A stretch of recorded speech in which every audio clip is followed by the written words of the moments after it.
तो जब दो इजलास हो रहे हैं तो आप तीसरा इजलास जो है वो कॉल कर सकते हैं। एक तो ये इलीगैलिटी है, ये गैर आईनी है, कोई एम्बिग्विटी हो, कोई सस्पिशियसनेस हो जो क्लियर ना हो कोई ऐसा इकदाम, उसमें स्पीकर की रूलिंग या ना हरफ आखिर होती है। ये रूल्स एंड प्रोसीजर्स 1997 के अंदर लिखा हुआ है।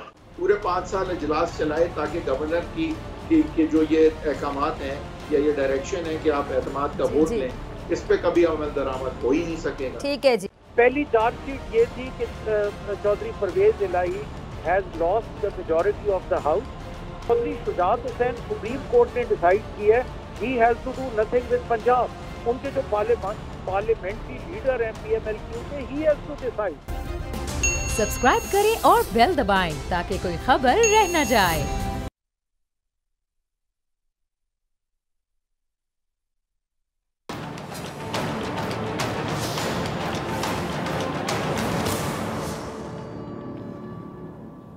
रियासत को बचाना है या सियासत को बचाना है, अपनी करप्शन को बचाना है या फिर मुल्क को करप्शन से बचाना है, जाती मुफादात अहम है या फिर मुल्की मफादात अहम है, दहशतगर्दी को रोकना है या फिर से इसका निशाना बनना है, मुल्क के काबिल ज़हीन मेहनती नौजवानों को मुल्क छोड़ने पर मजबूर करना है या फिर इनकी सलाहियतों का सही से इस्तेमाल करना है। ये सब फैसले हमें आज करने हैं। दुनिया कहीं से कहीं जा रही है मगर हमारे इस मुल्क की हालत बद से बदतर होती चली जा रही है और अब मजीद ऐसे नहीं चलेगा। अस्सलाम वालेकुम नाज़रीन, मैं हूं डॉक्टर फ़िज़ा अकबर खान और मैं हूं पाकिस्तान और आप देख रहे हैं अपना पसंदीदा प्रोग्राम ऐसे नहीं चलेगा। कौन कहता था इलेक्शन कराने हैं तो जाओ इस्तीफे दो, इलेक्शन करवाते हैं। कौन कहता था इलेक्शन कराने हैं तो असम्बलियाँ तहलील कर दो, इलेक्शन हो जाएंगे। कौन कहता था कि ज़िमनी इलेक्शन तो नहीं होंगे, होंगे तो जनरल इलेक्शन ही होंगे। कौन कहता था, कब कहता था और क्यों कहता था? और यही कहा आज इमरान खान ने कि पहले कहते थे कि असम्बलियाँ तहरील करो, इस्तीफ़े दे दो और इलेक्शन कराओ, मगर अब यही हुक्मरान अपने बयानात से मुकर चुके हैं। क्यों?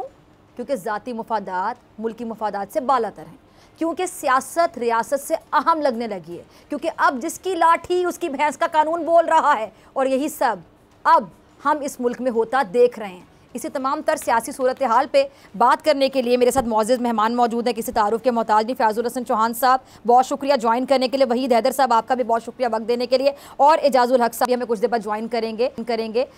आप तीनों मेहमानों का बहुत शुक्रिया। सबसे पहले मैं फ़याज़ साहब आपकी तरफ आना चाहूँगी। फ़याज़ साहब, वफाकी जो हुकूमत है उसकी हिकमत अमली अब आपके सामने है, 12 बजे तक का इंतज़ार करना था, लेकिन अब ये जो डी नोटिफाई करना था ये हो नहीं सका, तो इनको समझ आ गई कि गैर आइनी इकदाम था। और एक बात PDM की जो है उन्होंने अपनी मनवा ली कि जो अदम एतमाद और एतमाद का मुतालिबा जिन्होंने किया है, यानी असम्बली किसी तरह से तहलील ना हो, इससे आप इनकी कामयाबी कहेंगे, शिकस्त कहेंगे, टेम्परेरी कामयाबी कहेंगे, परमानेंट कहेंगे, क्या कहेंगे?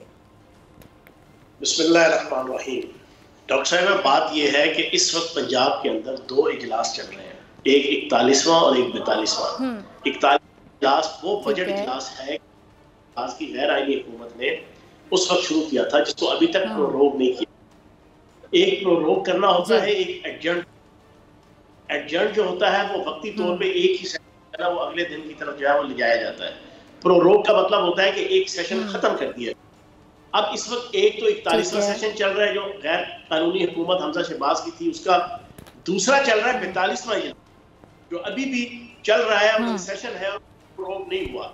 अब ये दो इजलास चल रहे हैं, उसमें तीसरा 43वां इजलास एक दिन के मार्जिन पे गवर्नर ने बुला लिया।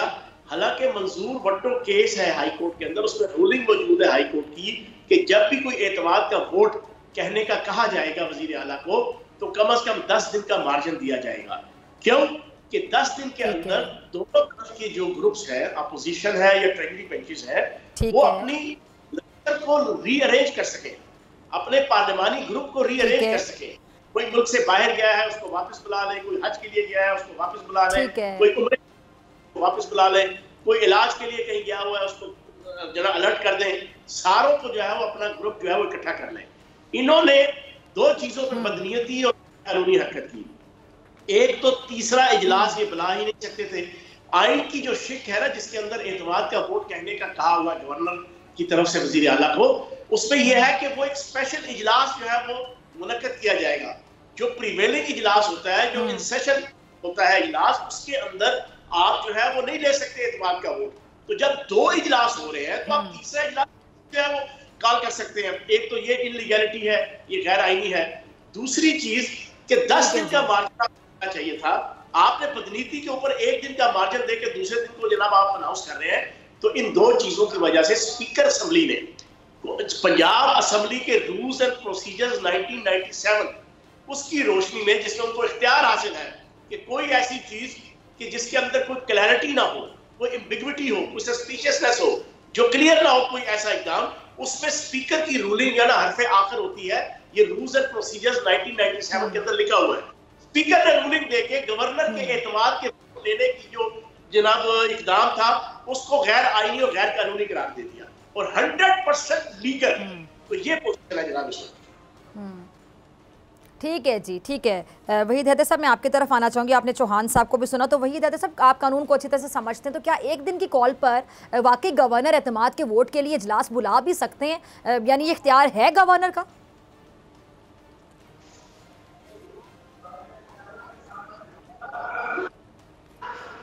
जी वहीद हैदर साहब, आपको मेरी आवाज आ रही है? वहीद हैदर साहब को मेरी आवाज़ जा रही है? वहीद साहब, हमें सुन पा रहे हैं?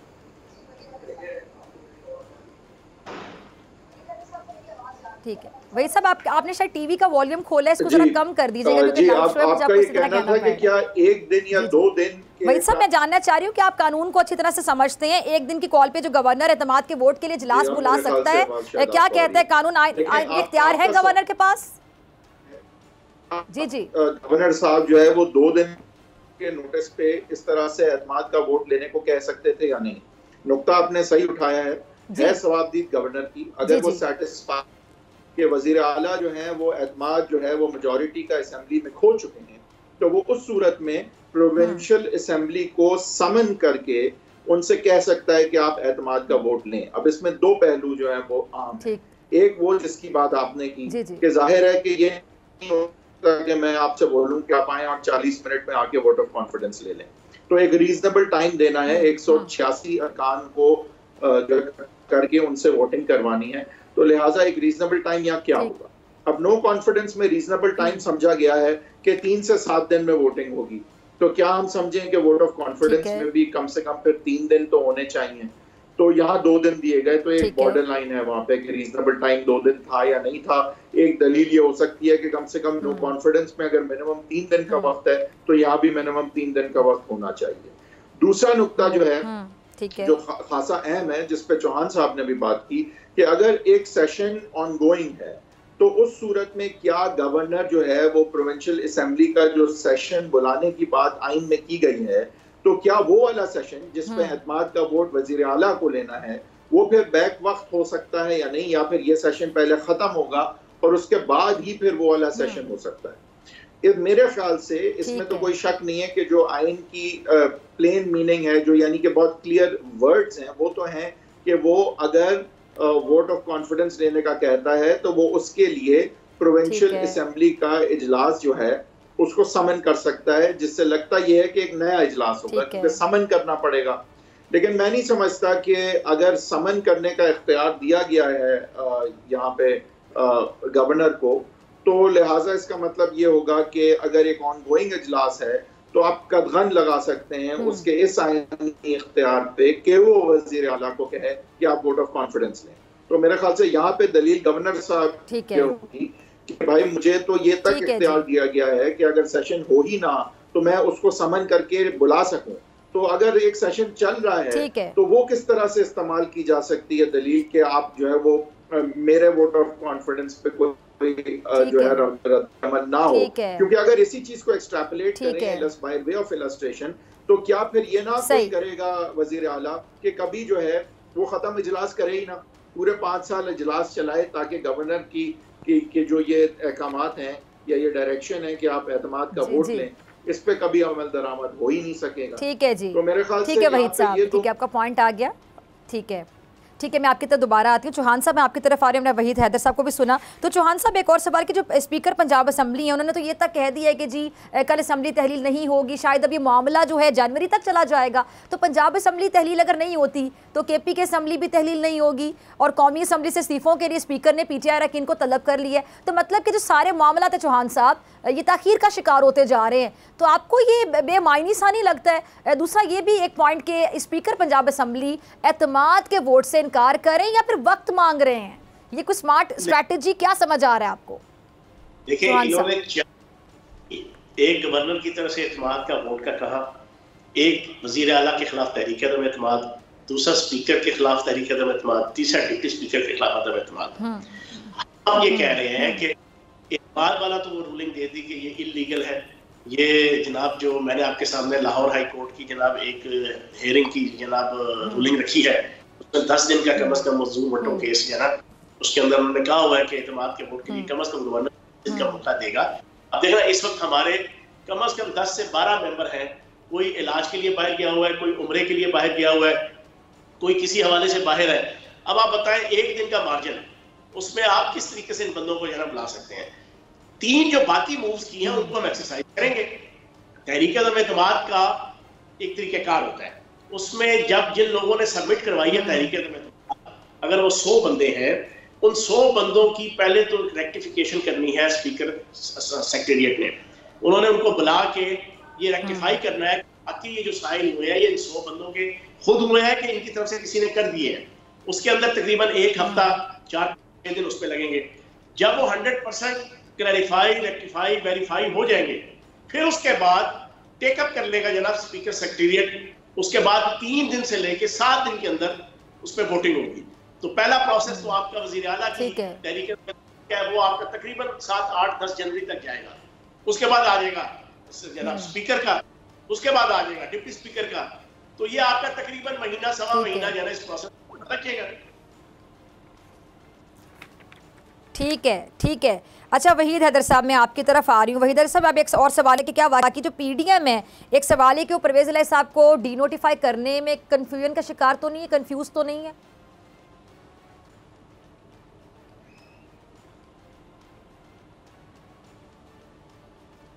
ने ये हुक्म जारी किया कि आप साहब आपको वोट जी आवाज आ रही है आपको मेरी? जी जी हेलो जी जी मैं ये कह रहा हूँ कि जब गवर्नर साहब ने वजीर आला को कहा कि आप एतमाद का वोट लें, तो वो डायरेक्शन जो है वो गवर्नर की सवाबदीद थी।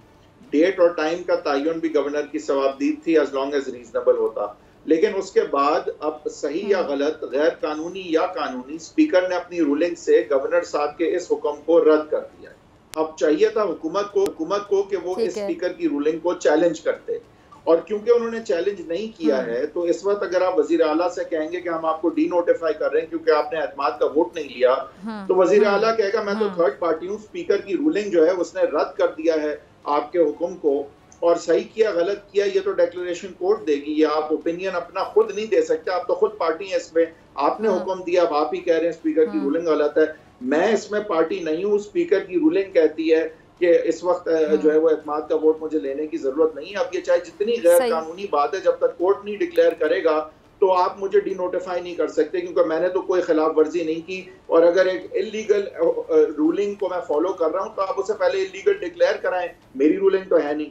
तो अगर मैं वजीर आला हूंगा तो मैं ये सहारा लूंगा और बोलूंगा आप मुझे डीनोटिफाई नहीं कर सकते। और यही प्रॉब्लम है कि हुकूमत इस अवाम का शिकार है कि अगर हम डीनोटिफाई कर देंगे तो कोर्ट में जब चैलेंज होगा तो वजीर आला ये कह देंगे कि मुझे डीनोटिफाई नहीं कर सकते थे, क्योंकि स्पीकर की रूलिंग इन द फील्ड थी, गवर्नर के अहकामात इन द फील्ड नहीं थे, उनको तो रद्द कर दिया गया था। अगर गैर कानूनी तौर पे किया था तो आज आप बता दें, मैं वोट ऑफ कॉन्फिडेंस ले लेता हूँ। सही, ठीक है। चौहान साहब, मैं आपकी तरफ आ रही। चौहान साहब, ये भी जो जंग चल पड़ी है पंजाब में, तो इसका हल क्या निकलेगा? कोई टेबल टॉक, बैकडोर राब्ते, यानी मुकमुका होगा, या फिर कह दें कि ये जंग लड़नी है, हर हाल में लड़नी है और फिर ही फैसला होगा?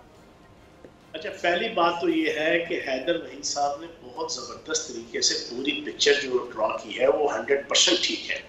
इनको चाहिए ये था कि हमने स्पीकर ने आप चले जाए अदालत में, इनको कल सुबह अदालत में चले जाना, कल नहीं गए तो इनको आज सुबह चले जाना चाहिए था। अदालत में ये क्यों नहीं जा रहे? इन्हें पता है कि अदालत से इनको रुसवाई के अलावा कुछ नहीं मिलेगा, क्योंकि हर चीज इलीगल है और बैड इंटेंशन के ऊपर मबनी है, माल फंक्शनिंग और बैड प्रैक्टिसिंग के ऊपर मबनी है।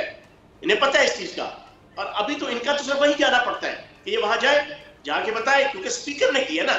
और स्पीकर की जो रूलिंग है, आपकी आइन के अंदर एक सिक है, मेरे ज़हन में इस वक्त नहीं है उसका सिक का जना और नंबर, उसके मुताबिक जो असेंबली की प्रोसीडिंग है उसको ना अदालत चैलेंज कर सकती है, ना कोई और जगह जाना उसको चैलेंज किया जा सकता है। तो मैं ये समझता हूँ कि इनके पास बेहतरीन ऑप्शन था कि अदालत के अंदर जाते हैं, लेकिन अदालत में इनको रुसवाई और नाकामी के अलावा कुछ नहीं मिलना था। अब सिंपल सी बात है, तहरीक अदम एतमाद जो इन्होंने 3 जमा उसके ऊपर पूरी एक्सरसाइज होगी और वो नाकाम बनाएंगे। नाकाम बनाने के बाद इमरान खान साहब की जो पॉलिसी है उसके मुताबिक चलेंगे। ठीक है जी चौहान साहब, ठीक है, चौहान साहब की बात मुकम्मल होगी, मुझे लगता है शायद राब्ता मुनक़ता हो गया। जी वहीद साहब आपकी तरफ दोबारा आ रही हूँ। तो वहीद साहब आपको क्या लगता है कि अब ये क्या होगा, ये अब क्या आप आगे देख रहे हैं? अब ये जो वफाक पंजाब आमने सामने आ गए हैं और पंजाब में ये जो चल रहा है, तो उसका हल आपको क्या नज़र आता है? अब ये मामला जो है ये तूल पकड़ेगा, फैसला जंग के बाद ही होगा, क्या फैसला होगा, कितना टाइम इसमें लग सकता है, या फिर कोई मामला बैकडोर राब्ते मुकम्मल कोई सेटलमेंट आपको नज़र आती है?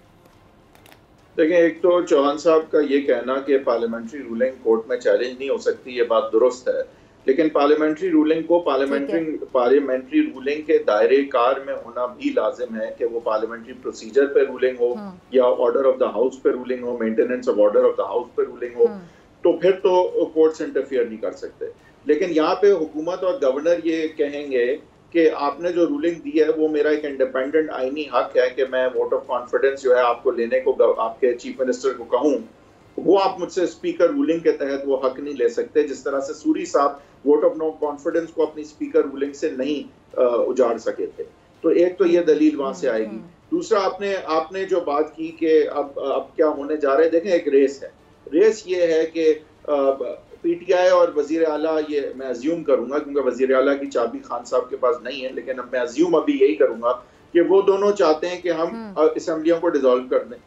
हुकूमत चाहती है कि ये डिसॉल्व ना कर पाए। उन्होंने क्या किया कि ये इस हवाले से उन्होंने vote of no confidence file कर दी, क्योंकि जब vote of no confidence file हो जाती है तो उस सूरत में वजीर आला अपनी डिसॉल्व करने का इख्तियार खो बैठता है, और जब वो इख्तियार खो बैठता है तो जाहिर है कि फिर वो आप कह रहे हैं कि आप वोट ऑफ कॉन्फिडेंस लें। तो हुकूमत क्या होशियारी कर रही है, वो कह रही है कि वोट ऑफ नो कॉन्फिडेंस हम फाइल करके आपकी डिसोल्यूशन की एबिलिटी तो खत्म कर देंगे, सस्पेंड कर देंगे, लेकिन हम नो कॉन्फिडेंस पे वोटिंग नहीं चाहते, हम चाहते हैं आप वोट ऑफ कॉन्फिडेंस लें, यानी बर्डन भी आप सहें और नो कॉन्फिडेंस से हम डिसोल्यूशन भी आपकी रोकें।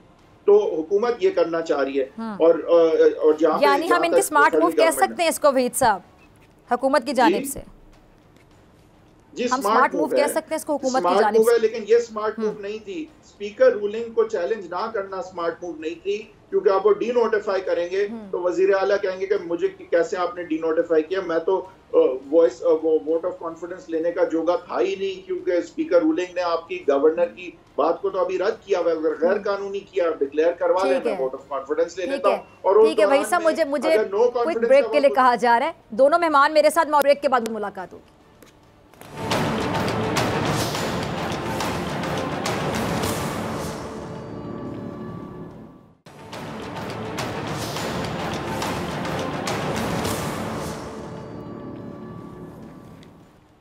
वेलकम बैक नाजरीन, प्रोग्राम में एक बार फिर से खुश आमदीद। गुफ्तगू का सिलसिला जारी, मगर मैं तवज्जो दिलाना चाहती हूँ आपकी और अपने जो मौजूद मेहमान मेरे साथ मौजूद हैं उनकी, कि मुल्क के हालात इस वक्त क्या हैं, अवाम के हालात क्या हैं और हमारे हुक्मरानों के हालात क्या हैं। ये अहम सवाल, हुक्मरानों के हालात, वो जो दावे करते थे कि जी 6 महीनों में सब ठीक कर देंगे, आज उन्हें यही समझ नहीं आ रही कि इतने पैसे कहाँ से लाएं। जब सनतें बंद करेंगे, लाखों लोगों को बेरोजगार करेंगे, बेजा पाबंदियां लगाएंगे, मुल्की खजाना खाली करके अपने खजाने भरते चले जाएंगे, तो फिर समझ कैसे आएगी? आ ही नहीं सकती। अच्छा, हमें एजाजुल हक साहब ने भी ज्वाइन किया। एजाज साहब बहुत शुक्रिया वक्त देने के लिए। वहीद हैदर साहब भी हमारे साथ मौजूद हैं। एजाज साहब मैं आपकी तरफ आना चाहूँगी। एजाज साहब ये जो पंजाब में चल रहा है आपके सामने है, हमारे यहाँ मईशत के हालात आपके सामने हैं, मुल्क सफ़र कर रहा है खासतौर पर मईशत के मैदान में, और इनको समझ नहीं आ रही हुक्मरानों को। अभी भी हमने सेगमेंट चलाया शर्म तुमको मगर नहीं आती, लेकिन इनको वाकई शर्म नहीं आ रही कि इस टाइम पर जो आमने सामने आ गए हैं, जो मामलात हैं, क्या किया जा रहा है समझ नहीं आ रही। सबने अपनी अपनी ज़ाती अना का मामला बनाया हुआ है। रियासत सबसे ऊपर होनी चाहिए, मुल्क सबसे ऊपर होना चाहिए, यहाँ पे अपने ज़ाती मुफादात सबसे ऊपर है। तो आपको क्या समझ आ रही इस पूरे मामले की? देखिए, सबसे पहली बात तो ये है कि हुकूमत इस वक्त अटेंशन डाइवर्ट कर रही है कौम की, यानी 22 करोड़ आवाम को एक ट्रक की बत्ती के पीछे लगाया हुआ है कि उनको समझ ना आए कि उनके साथ क्या हो रही है। महंगाई, बेरोजगारी, लाकानूनियत, इकोनॉमी, एक्सपोर्ट्स, हर चीज़ जो है ना तबाही की तरफ जा रही है। अब इन्होंने क्या किया है कि आप वोट ऑफ इत्मीनान का वोट लेने के लिए कहें, अगर आपको कोई नजर आ रहा हो कि भाई मौजूदा हुकूमत जो पंजाब के अंदर है उसके कुछ लोग जो हैं उन्होंने आगे एक प्रेस कॉन्फ्रेंस की और वो कह रहे हैं जी हम अब इस हुकूमत के साथ नहीं है, तो इसका मतलब ये है कि उन्होंने अपनी अक्सरियत खो दी है। यहाँ पे कुछ भी नहीं हुआ, सारी काफिली इकट्ठी बैठी हुई है। किसी एक शख्स ने पीटीआई के नहीं कहा जी कि मैं पार्टी को छोड़कर जा रहा हूँ या मैं गैर हाजिर हो जाऊंगा। उसके बावजूद यानी मरकज जो है वो पंजाब में मुदाखलत कर रहा है, मतलब बहुत ज़्यादा ज्यादती हो रही है मुल्क के साथ। तो जब आप डिलीवर नहीं कर सकते तो आप अटेंशन डिवर्ट करते हैं ताकि अगले 2 महीने 2.5 महीने जो है वो इसी कश्मकश में लगे रहें। और लाजमी बात है कि फिर लोगों को भी, फिर टेलीविजन भी और मीडिया भी और ट्विटर भी और सब जो है वो इसी चक्कर में लगे रहेंगे कि जी किस तरह से ये हो रहा है। जो लेटली मैंने सुना है कि गवर्नर जो है उन्होंने इस बात से इनकार किया कि उनको जो दी गई है लीगल एडवाइस के ये बनता नहीं है जो वो करने के लिए जा रहे हैं कि डी नोटिफाई करते हैं चीफ मिनिस्टर को। यानी ये तो आज तक कभी नहीं सुना क्या प्रेसिडेंट डी नोटिफाई कर सकता है प्राइम मिनिस्टर को। अगर प्रेसिडेंट कर सकता है under the constitution D notify prime minister को, तो फिर गवर्नर भी कर सकता है चीफ मिनिस्टर को डी नोटिफाई, अदरवाइज नहीं कर सकता। 18वीं तरमीम के बाद गवर्नर्स रूल लगाना भी इतना आसान नहीं है जितना कि इनको नजर आ रहा है। उसके लिए एग्जैक्टली ये मैं पूछने जा रही थी जी। हाँ, पार्लियामेंट के होते हुए बिल्कुल ठीक है जी जी एजाज साहब। अच्छा एजाज साहब मैं आपकी तरफ, ठीक है एजाज साहब मैं आपकी तरफ दोबारा आती हूँ। वहीद हैदर साहब भी हमारे साथ मौजूद हैं। वहीद हैदर साहब यही सवाल मैं आपकी तरफ लेकर आ रही हूँ। एजाज साहब ने अहम पॉइंट उठाया है कि 18वीं तरमीम के बाद इतना आसान नहीं है गवर्नर राज भी लगाना, जिसकी बड़ी बाज़गत सुनाई दे रही है, तो इस पर आपका मैं कॉमेंट चाहूँगी। जी देखें, 18वीं तरमीम के बाद भी ये जरूर है कि एक सूबे में अलग से भी लग सकती है इमरजेंसी, लेकिन इमरजेंसी का प्री रिक्विजिट ये है कि हुकूमत पूरी तरह मफलूज हो चुकी हो, यानी कि वो फंक्शनल ही ना हो, यानी कि आइन के मुताबिक उसकी फंक्शनैलिटी जो है वो बिल्कुल खत्म हो चुकी हो। तो उस सूरत में जरूर गवर्नर्स रूल अभी भी सूबे में लग सकता है। जरूरी नहीं है कि पार्लियामेंट अगर मौजूद हो तो एक सूबे में नहीं, अल्लाह ना करे जिस तरह हमारे ट्राइबल एरिया जब बलूचिस्तान में अगर अल्लाह ना करे कोई ऐसी बात होती है तो हम पूरे मुल्क में नहीं इमरजेंसी लगाएंगे, उस जगह ही लगाएंगे। तो ऐसा नहीं है कि इमरजेंसी जो है अब वो मनहसुल पूरे यानी मुल्क में लगेगी या नहीं लगेगी, ऐसा नहीं है। लेकिन उसके प्री रिक्विजिट्स बहुत सख्त हैं कि हुकूमत मफलूज हो चुकी है। ठीक है, और इस वक्त मेरे ख्याल से उस तरह की तो ठीक है। सॉरी मैं आपको इंटरप्ट करी वहीद साहब स्पीकर पंजाब असेंबली सिफ्तान खान साहब हमारे साथ मौजूद है। सिफ्तान साहब बहुत शुक्रिया ज्वाइन करने के। सिफ्तान साहब ये क्या हो रहा है पंजाब में, कुछ समझ नहीं आ रही है। पीटीएम वालों की सुनते हैं तो लगता है जैसे आज वो गवर्नर राज लगा देंगे, अगर पीटीआई वालों की सुनते हैं तो वो बड़े कॉन्फिडेंट नजर आते हैं। क्या होने जा रहा है आगे? जी मेरा इसमें ये मेरी जाती राय है कि ये कंफ्यूजन क्रिएट तो पीडीएम की तरफ से हुई है। देखिए मेरी बात सुने, जब एक सीधी बात थी कि हम असेंबली डिसॉल्व कर रहे हैं और हम इलेक्शन में जाना चाह रहे हैं, तो ये हर्डल्स जो क्रिएट की जा रही हैं ये नवाज शरीफ और इनकी जो टीम है पीडीएम वाले, ये उनकी तरफ से है ना, हमारी तरफ से तो नहीं है। अब ये उनकी जो रुकावटें खड़ी की जा रही हैं कि वोट ऑफ नो कॉन्फिडेंस या चीफ मिनिस्टर जो है वो वोट ऑफ कॉन्फिडेंस लें, तो ये इन अ वे तो they don't want to go to the masses, वो पब्लिक में जाना नहीं चाह रहे और सिंपली वो ये कर रहे हैं। और वो भी इस तरह के हैज़र्डली जल्दबाजी में काम कर रहे हैं कि जो थोड़ा सा कॉन्स्टिट्यूशन को भी वायलेट कर रहे हैं और rules and procedure of provincial assembly 1997 को भी वायलेट कर रहे हैं। तो अब हमने उनको वायलेशन तो नहीं करने देनी, बिकॉज आई एम कस्टोडियन। हलफ मैंने भी लिया हुआ है, हलफ गवर्नर ने भी लिया हुआ है, हलफ प्रेसिडेंट ने भी लिया हुआ है, तो एटलीस्ट हमें उसकी पासदारी तो करनी चाहिए। ठीक है। अच्छा सिफ्तान खान साहब एक और सवाल कि गवर्नर साहब तो डी नोटिफाई करने वाले थे वजीर आला साहब को, फिर क्यों नहीं किया? कहाँ पे कंफ्यूज हो गई, या फिर कोई कानूनी ऐसी पेचीदगी मामलात जो उनके आड़े आ गए तो ये नहीं कर पा रहे? फिजा मेरी बात सुने, वो लीगली कर नहीं सकते थे। जी। अगर तो फिर इस तरह के दावे क्यों किए जा रहे हैं, कंफ्यूज क्यों किया जा रहा है आवाम को, पूरी कौम को? कंफ्यूजन तो एक देखें, अगर हम ये क्लैरिटी चाहते हैं बातों में, आज वो अपनी नो कॉन्फिडेंस वापस ले लें, वोट ऑफ कॉन्फिडेंस वापस ले लें। हमें देखें, हम अवाम के पास जाना चाहते हैं, उनको क्या प्रॉब्लम है, मैं आपको एक बात बताता हूँ, आई जस्ट टेक 1 मिनट, कि अगर जो गवर्नर साहब का आप जो पहला हमारे पे चार्जशीट हुई, हमारे पे नहीं मतलब पीटीआई पे, अब मैं तो इन अ वे तो न्यूट्रल ही होना चाहिए मुझे, बट जो हक की बात है वो भी तो करनी चाहिए ना। हक की बात ना करें तो वो भी तो ज्यादती है ना। पहली चार्जशीट ये थी कि Chaudhry Parvez Elahi has lost the majority of the house, so इनका चूंकि चौधरी शुजात हुसैन के साथ वर्किंग रिलेशनशिप नहीं है, चौधरी शुजात हुसैन सुप्रीम कोर्ट ने डिसाइड किया है he has to do nothing with Punjab. उनके जो पार्लियामेंट्री लीडर हैं पीएमएलक्यू के, he has to decide. Number 2, हमारे जो ख्याल कास्त्रो हैं फैसलाबाद वाले, मेरी आवाज क्लियर आ रही है? ठीक है, बिल्कुल आ रही है, बिल्कुल आ रही है खान साहब जी। ख्याल कास्त्रो हैं कि उनको मिनिस्टर क्यों बनाए? भाई, इज दिस देयर प्रॉब्लम? हम बनाए हम ना बनाए, चेयरमैन नाराज, और एक सरदार हसनैन बहादुर द्रेशक जो हैं वो भाई थोड़े से नाराज हैं।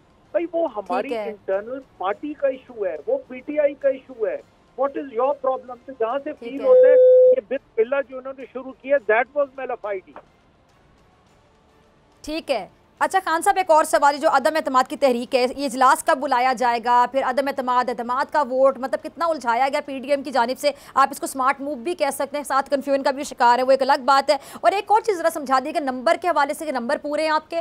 एक चीज़ जो सुप्रीम कोर्ट ने वाजे कहा है कि कोई भी जो पार्टी मेंबर है, अगर आप अपनी पार्टी से मुनाफी जाके उसके खिलाफ जाके वोट देते हैं, एक चीज़ ये कि आपका वोट शुमार ही नहीं होगा, काउंट ही नहीं होगा, तो फ़ायदा नहीं है। दूसरा, फिर आप ना अहल भी होंगे। तो फिर ये जो ज़मीर खरीदने के ये जो बाजार लगे हुए हैं, ज़मीरों के सौदे किए जा रहे हैं, ये समझा दीजिएगा जरा। जो ऑनरेबल सुप्रीम कोर्ट का डिसीजन है, अगर प्रिंसिपल्स की बात की जाए तो हर मुहिब्बे वतन पाकिस्तानी को इसकी तारीफ करनी चाहिए। ये उन्होंने हॉर्स ट्रेडिंग के आगे एक बंद बांध दिया ना। अब जहां तक आपने मुझसे सवाल किया है नो कॉन्फिडेंस, फिर हॉर्स ट्रेडिंग पॉसिबल कैसे हो सकती है? हाँ जी, नो कॉन्फिडेंस का जो आपने सवाल, वो तो इसी तरह हो सकती है कि परवेज इलाही साहब कहें कि हम आपके साथ नहीं, पीडीएम के साथ है, उसके अलावा तो कुछ समझ नहीं ना आएगा, भी अल्लाह नाम कहना पड़े उन्हें। तो परवेज इलाही साहब ऐसे इंशाल्लाह बिल्कुल नहीं कहेंगे। परवेज इलाही इधर ही खड़े होंगे पीटीआई के साथ। उसकी देखिए फिर हॉर्स ट्रेडिंग कैसे पॉसिबल होगी, ये जरा समझाइए खान साहब। फिजा जी, मैं 1 मिनट, उसकी एक वजह है कि देखिए पहले वो नो कॉन्फिडेंस का एक नोटिस होता है, उस नोटिस के ऊपर फिर तस्दीक होती है कि जो 74 या 73 लोगों के सिग्नेचर्स हैं उनके आईडी कार्ड के साथ, it's just simply matter of 1 और 2 डेज, उसमें कोई वीक्स या मंथ्स नहीं लगते।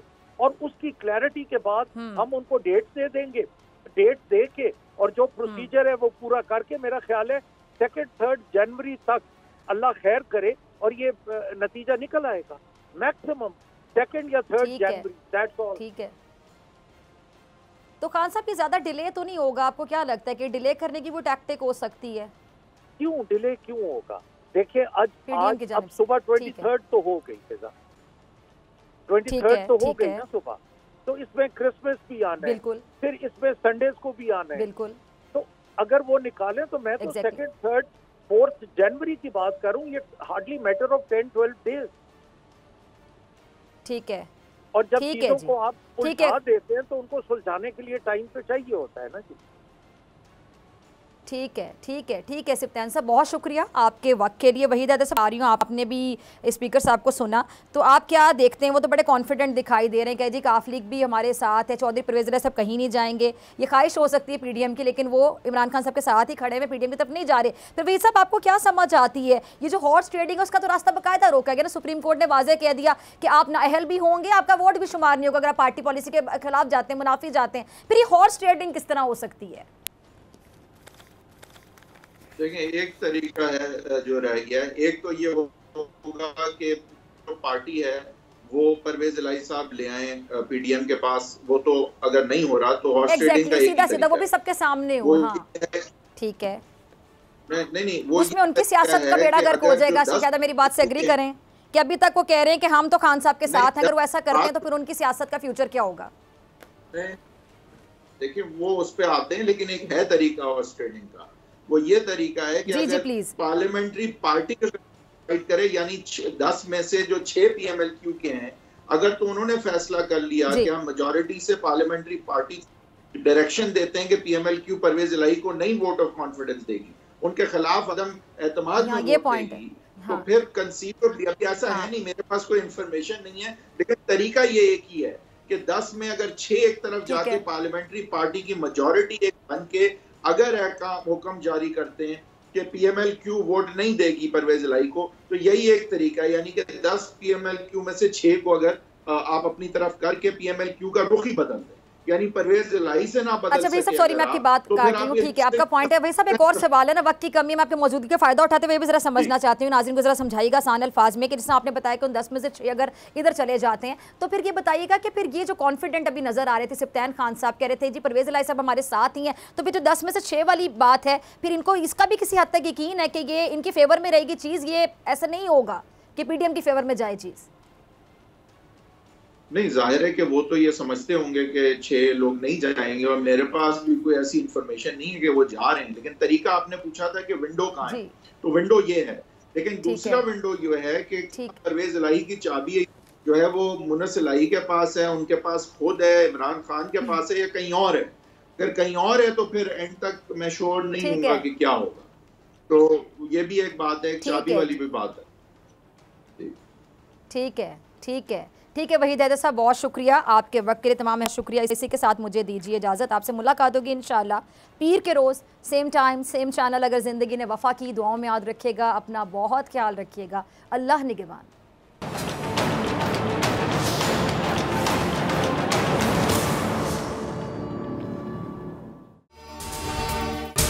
अगर आपको ये वीडियो पसंद आई तो सब्सक्राइब करें और बेल आइकन पर क्लिक करें। हकीकी आजादी की जंग में बोल भी कप्तान के हमकदम, इलेक्शन कराओ मुल्क बचाओ की लाइव ट्रांसमिशन, दिखाई लम्हा बलम्हा सूरत हाल, रील और रेटिंग में भी बोल न्यूज रहा नंबर 1।